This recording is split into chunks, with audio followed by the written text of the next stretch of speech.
I just finished collecting all the vintage Star Wars playsets made from 1978 all the way to 1984. And in this video, I just want to share my thoughts of what I went through, what I learned, some tips that I have to share, and some mistakes that I made. From what I know, I'm the first person to document this entire journey on video for the public to see. So for the last time, let's go. If you started with me on my journey from the beginning, that was almost 4 years ago. My first journey was to collect all the vintage Star Wars action figures made from 1978 all the way to 1985. And that was a fun journey of a lifetime. And I documented it all right here on YouTube for the world to see. And when that was over, I went on my playset run. And I really started this channel for 3 reasons. Number 1, because I wanted to obviously reconnect with these toys and complete a dream that I had since I was a kid, to collect them all. And since I started to develop this channel, it's become a lot bigger than that. And the channel evolved into connecting with other collectors such as yourself and letting you guys know about the history of these toys, which is the second reason I started this, connecting with the collecting community. But then I started to realize that there's gonna be Star Wars collectors generations after we're gone who don't know about these toys. And I wanted to use this channel as a document for those future generations to see and learn about these Star Wars vintage toys and vintage toys in general. Because there's gonna be a point where I do more than just the Star Wars line, but I want them to know about the magic of these toys. So then I started the third reason why I started this channel, to educate people about vintage toys. This channel is dedicated to those who want to learn about these toys and pick this up as a hobby. Not from an expert, but from a Padawan who is exploring these things for the first time too, who is gonna make mistakes, who will overspend and tell you about it, and who will try and show you how I do it, but will never tell you that you should do it exactly as I do. Collecting nostalgic toys is about an emotion and not about rules. And also, if you like vintage toys and getting in-depth info on the history of them, then please subscribe to this channel and please like this video. So after doing this entire playset run, what did I learn? Well, I learned how many playsets there are in the Kenner line, and I could have collected playsets from other factories such as Palitoy, and I did with the Death Star playset, but in the Kenner line, there are 16 total that I think make up what I call the essential playsets that make up a complete run. Now, you can do variants all day long with box variations, year variations, factory variations, like I mentioned with the Death Star playset from Palitoy, but here are the ones I think are essential, and they are in order from release date. So first, it's the Death Star Space Station, released in 1978. Then the Cantina Adventure Set from 1978. The Land of the Jawas Action Playset from 1979. Next is the Creature Cantina Action Playset, again from 1979. And the last one from 1979, the Droid Factory. Now, I did get 2 versions of the Droid Factory, one from Star Wars and one from Empire Strikes Back, but the Empire Strikes Back one was all unused content. And the Star Wars version, I could get my grubby hands dirty on it and just play with it, and I'll talk more about that later on in the video. In 1980, it's the Hoth Ice Planet Adventure Set. Then Darth Vader Star Destroyer in 1980, and the last one in 1980, the Cloud City playset. Then we got 4 playsets from 1981, starting with the Turret and Probot playset, then the Imperial Attack Base playset, the Dagobah Action playset, and the last one from 1981, the Rebel Command Center Adventure Set. And even though some collectors don't have this on their playset list and have categorized it as creatures, I do have the Jabba the Hutt action playset on my essential playsets list. And this playset was released in 1983. And then there's the Ewok Village action playset in 1983. Then the Jabba the Hutt Dungeon action playset from 1983. And finally, I also included the Jabba the Hutt Dungeon Action playset from 1984 as an essential and not a variant. But if you want to leave this one off your list, I think that's fine to do and not have this one listed as essential. To make these videos possible and to support my channel, consider becoming a member right here on YouTube. or even on Patreon for perks and early access to videos. And thank you to all my supporters. Without you, this channel would not exist. Another thing that I learned is that collecting these playsets is hard. The loose action figures were actually easier to find. Even the seemingly rare ones like Blue Snaggletooth, the Vinyl Cape Jawa, heck, I even found multiple Blixes that I could have purchased. Some of these playsets don't go up for sale that often, especially in good condition. And when they do, they tend to get quite pricey. So on this front, there's multiple things that I learned. And the first one was to plan.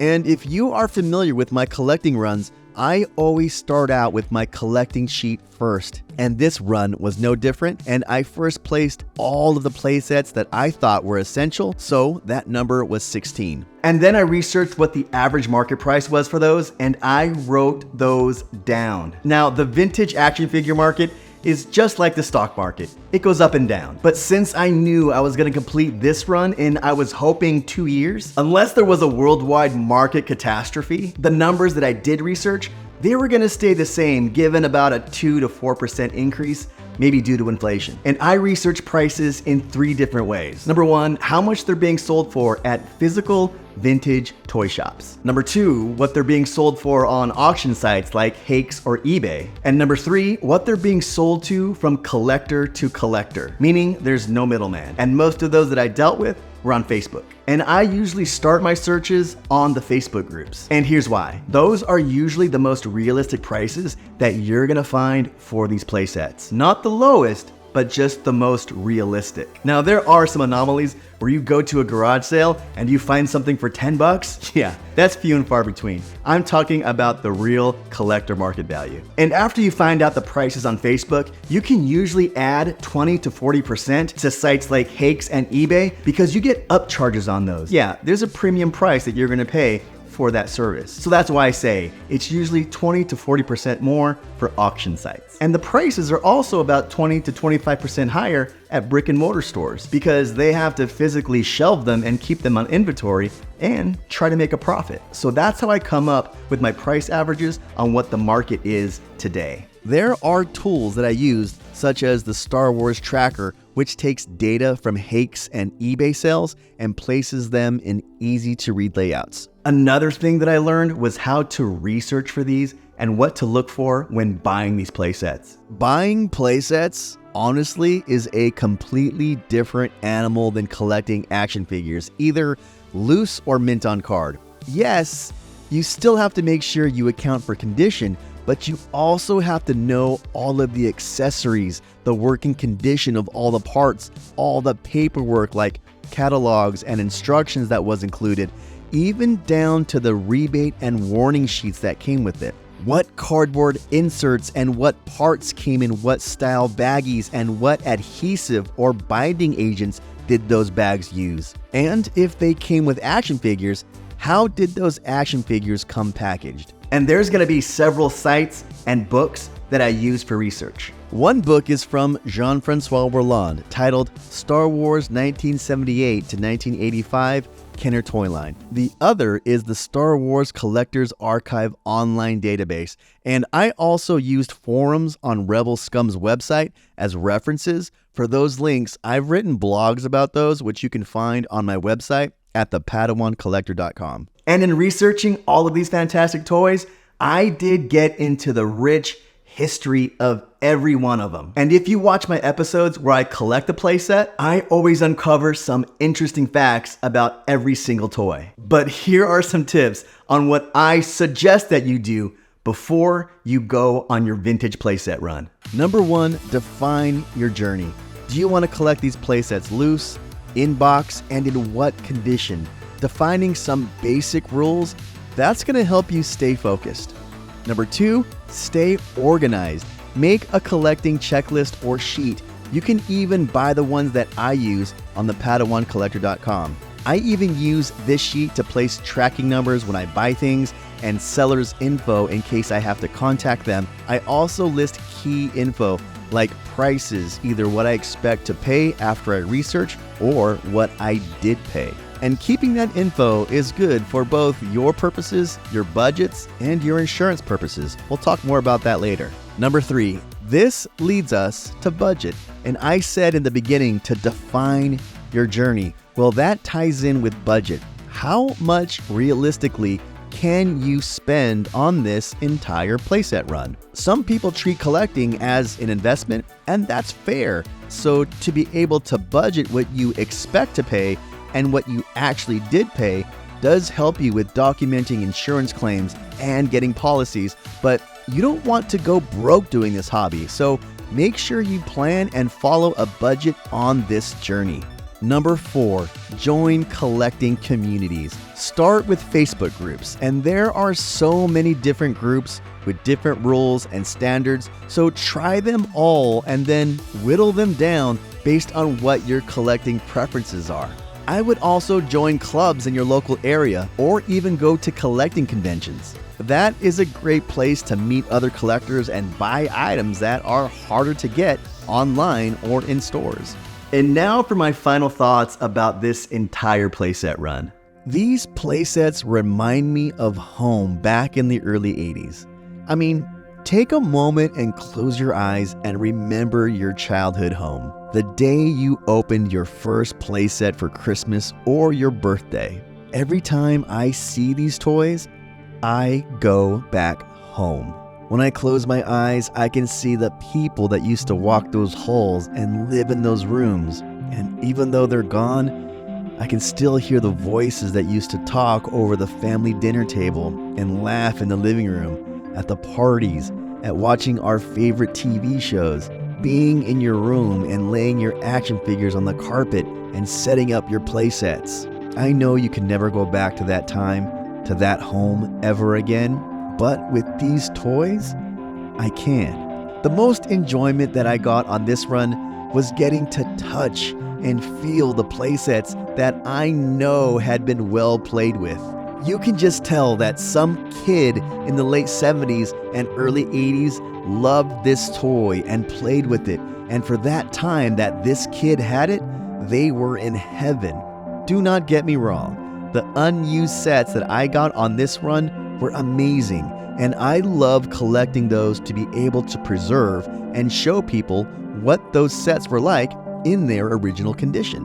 But truthfully, there is nothing like being able to set these toys up and play with them.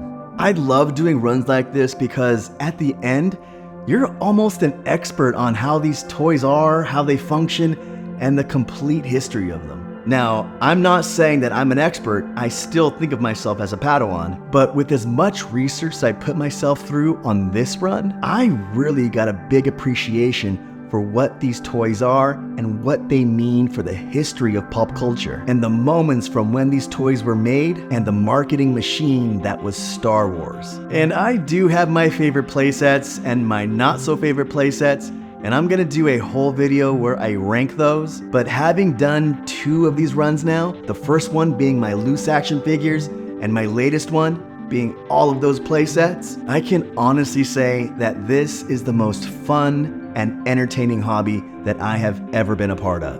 It's also the most painful and daunting hobby that I've ever been a part of too. It's a weird dichotomy, man. And I also have to be honest when I say that life has not been easy for me while I was on this run. I did lose my best friend of over 30 years to an illness. I lost my little dog Lexi, and I had her for 14 years. And things were getting pretty rocky in my professional career. And in the middle of my playset run, you guys never knew, but I had to take 2 months off. Life just happens. But don't get me wrong, my life is great, and I'm positive and grateful for everything that's happened. But the one thing that was always true is that this channel never stopped being fun for me. It was always a positive place where I could come and kind of escape with you. And I met a lot of brand new friends from collecting this year. I got to travel. I got to meet people when I go to stores, and you guys always come up and say hi to me,